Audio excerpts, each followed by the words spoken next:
I was a people pleaser, habitually prioritizing everybody's needs over my own.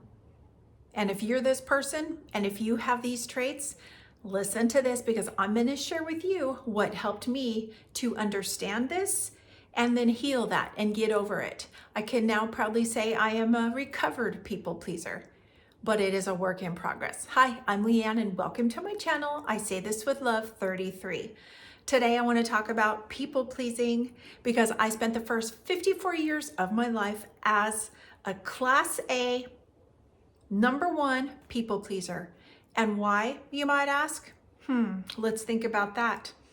Probably a lot of low self-worth, a lot of fear of confrontation, fear of not being good enough, fear of not being accepted, fear of not having friends, fear of not being liked. I had a lack of boundaries. I had a lack of self-love. Actually, I didn't even have any self-love. Hindsight, I can see that now. But being a people pleaser is a thing that is very prevalent in our world.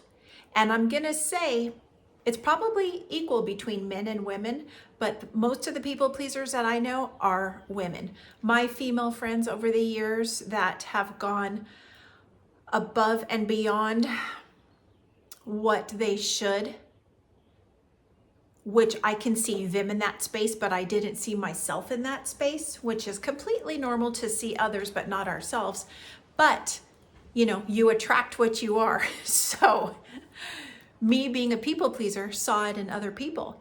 And when I started to have feelings years back about, say, my ex-husband, for instance, and I started to think, well, I'm not responsible for your happiness. I'm not responsible for your boredness. I'm not responsible for anything that you feel unless I obviously do something to induce some kind of trigger. But I didn't know that I was a people pleaser. I just thought he was putting it onto me because he was discontent, when in actuality, it was me the whole time. And now that I've been through my journey of healing and I'm able to understand and see and know that and why it took place and how it took place and how I needed to go within myself to heal, like, wow, woo, that is big. That is big. So if you're out there and you are like I was, and you have no boundaries, you always say yes, you don't even know how to say no, you don't even let people finish their sentence before you jump in and overstep and say, yeah, I'll do it. You change your personalities and your views in order to fit in with others, when that takes you into the complete unknowing of yourself. You lose who you are because you don't even know who you are, because you have just given away everything inside you and all your power and all your authentic self to fit in because you don't feel like you're good enough. You don't have self-worth. Perhaps you were criticized, maybe as a child in the family growing up. You were always criticized. You were judged. You had harsh punishments. You had a space or a family to where you grew up and you didn't want to rock the boat or create any waves because then somebody might get angry and then go into a rage or fly off the handle. Perhaps there was drugs or alcohol involved in the home when you were younger, and any kind of agitation might set somebody off. I don't know. I kind of had a little bit of it all. And so I don't specifically know where my people-pleasing skills stemmed from, but they were there. They were there for a solid 54 years. And they're gone now. The only person I please first is me.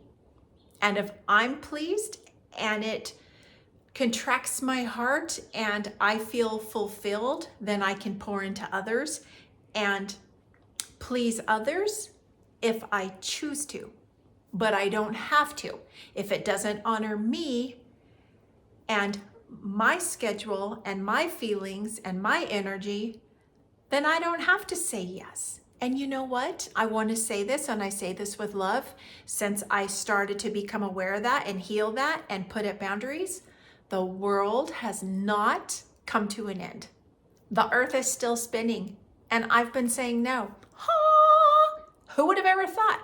Who would have ever thought I, Leanne, could have boundaries, or would put up boundaries, or would have enough self-worth and love for herself to be like, no, that doesn't feel good. I don't think I'll be doing that. No, that's a little bit out of my range. No, thank you. I don't want to do that. No, I can't do that. And you know what? You don't even have to say sorry. Don't put a sorry behind it, because when you over apologize, that's a trait of being a people pleaser. Because even though you might start putting up boundaries and somebody's asked you to do something and you say, no, I'm sorry, I can't do that. Well, you know what? You saying I'm sorry keeps you in that energy of people pleasing. What we can do is, if somebody asks us something, we can stop and think about it. Give yourself a couple seconds to just digest what they said or what they asked or what they're wanting you to do. Breathe, pause, think about it, and then say, no, I can't do that. Or you can say, you know what?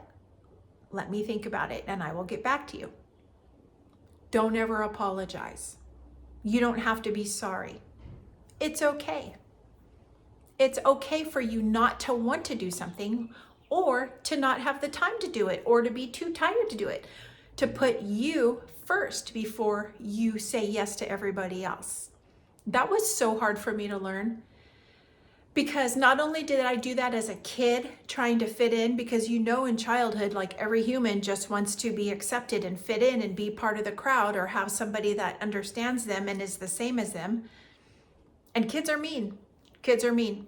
So as a child, if you're already not blamed and criticized and belittled and made fun of and have a unhealthy dynamic within your family home, then when you go out to school and you start to learn about other kids, and kids are saying things and being mean and making fun of you, or asking you to do things and you just want to fit in. So yeah, okay, I'll do it. Or then the peer pressure starts, and so you'll try things and do things just to be accepted.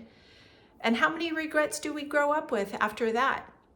And then that regret turns into shame, and it goes way deep. And I'm getting kind of off the subject, so I'm just going to suck myself back in over here to people pleasing, because that's a whole other video. But to be able to please your parents, your siblings, your grandparents, your family, your teachers, everybody that maybe you come in contact with at church, you want to be a nice kid, you want to be a nice little girl or little boy, and you learn to please others just by not ever putting up boundaries or barriers, or saying, no, I don't think I want to do that. That doesn't feel right for me. And then we grow up and we learn how to just go even deeper into people pleasing. I did. And I did it for the first 54 years. And it went, it extended obviously severely through my ex-husband, because my whole job on this earth, so I felt and thought, was to please my husband, because that's what good wives do, right? Okay. That was unlearned.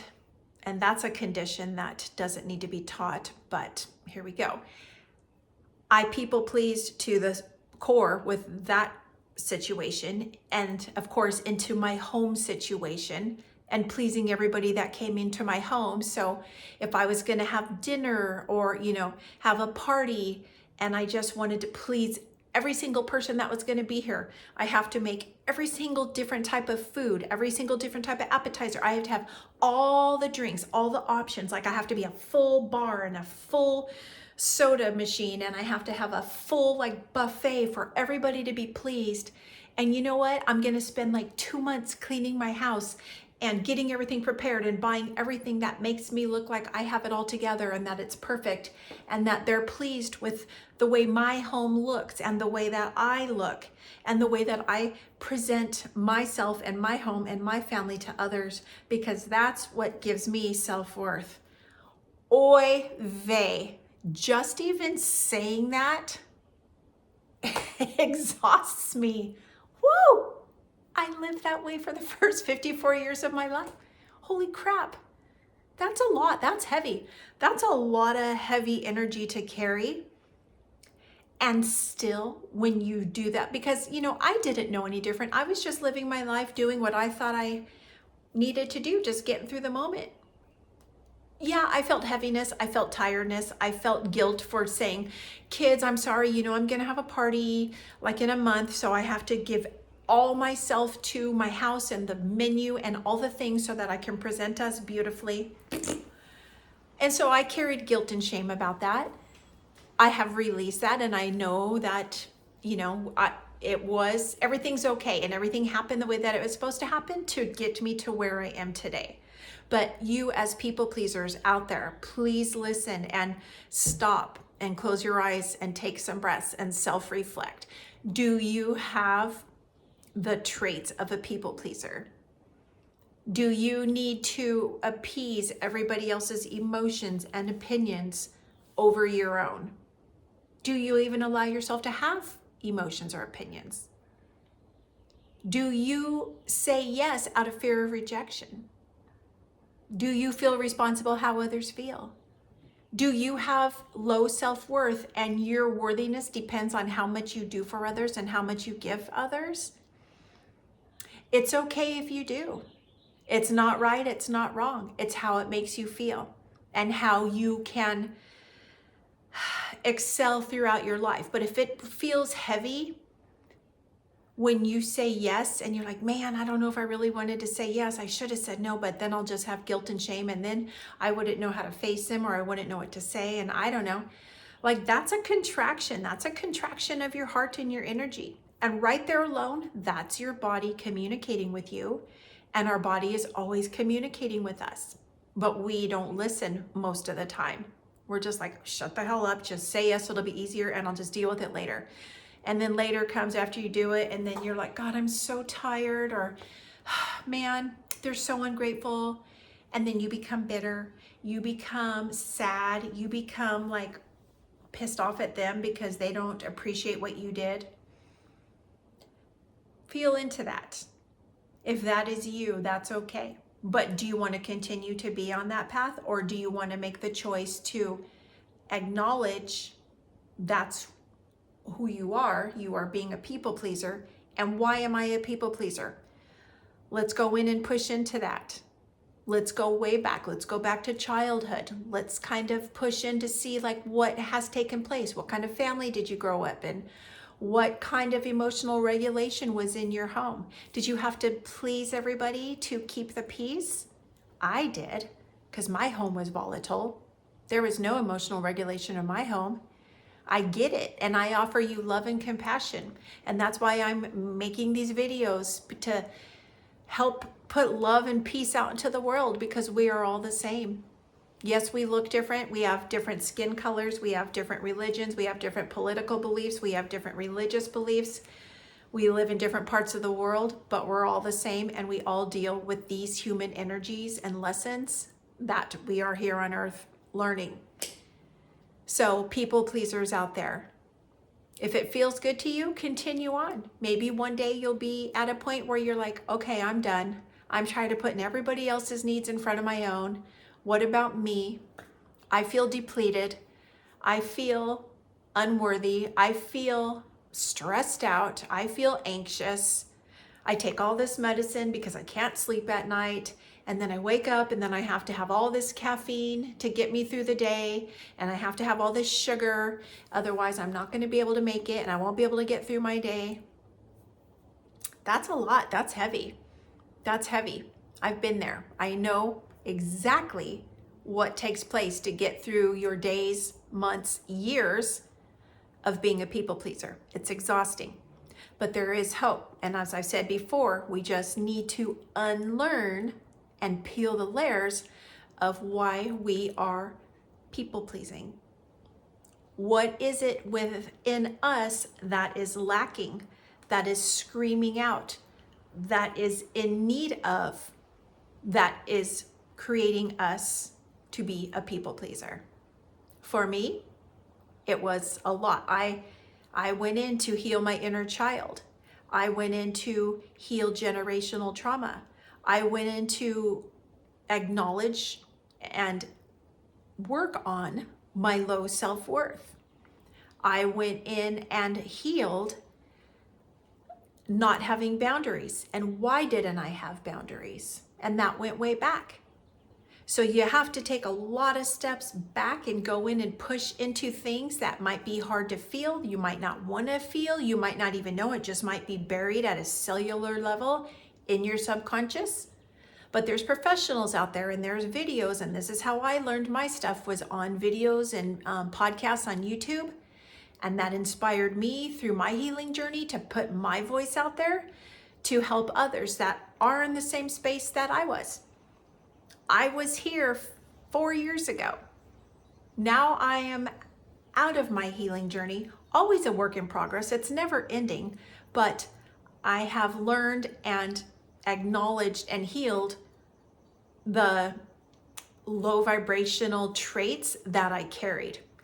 And I'm going to tell you, the weight of the world lifted off the shoulders. I'm light. I have peace. I have joy. I live my best life. I choose to see everything as a lesson, and every lesson has a golden nugget, whether it's hard and dark and traumatic, or whether it's light and fun and exciting. Everything in life is polarity. You weren't a people pleaser when you were born, and maybe you turned into a people pleaser, but you can unlearn that. You can take it away from the energy that you carried. Release that people-pleasing energy. Take a nice inhale in and exhale all that out.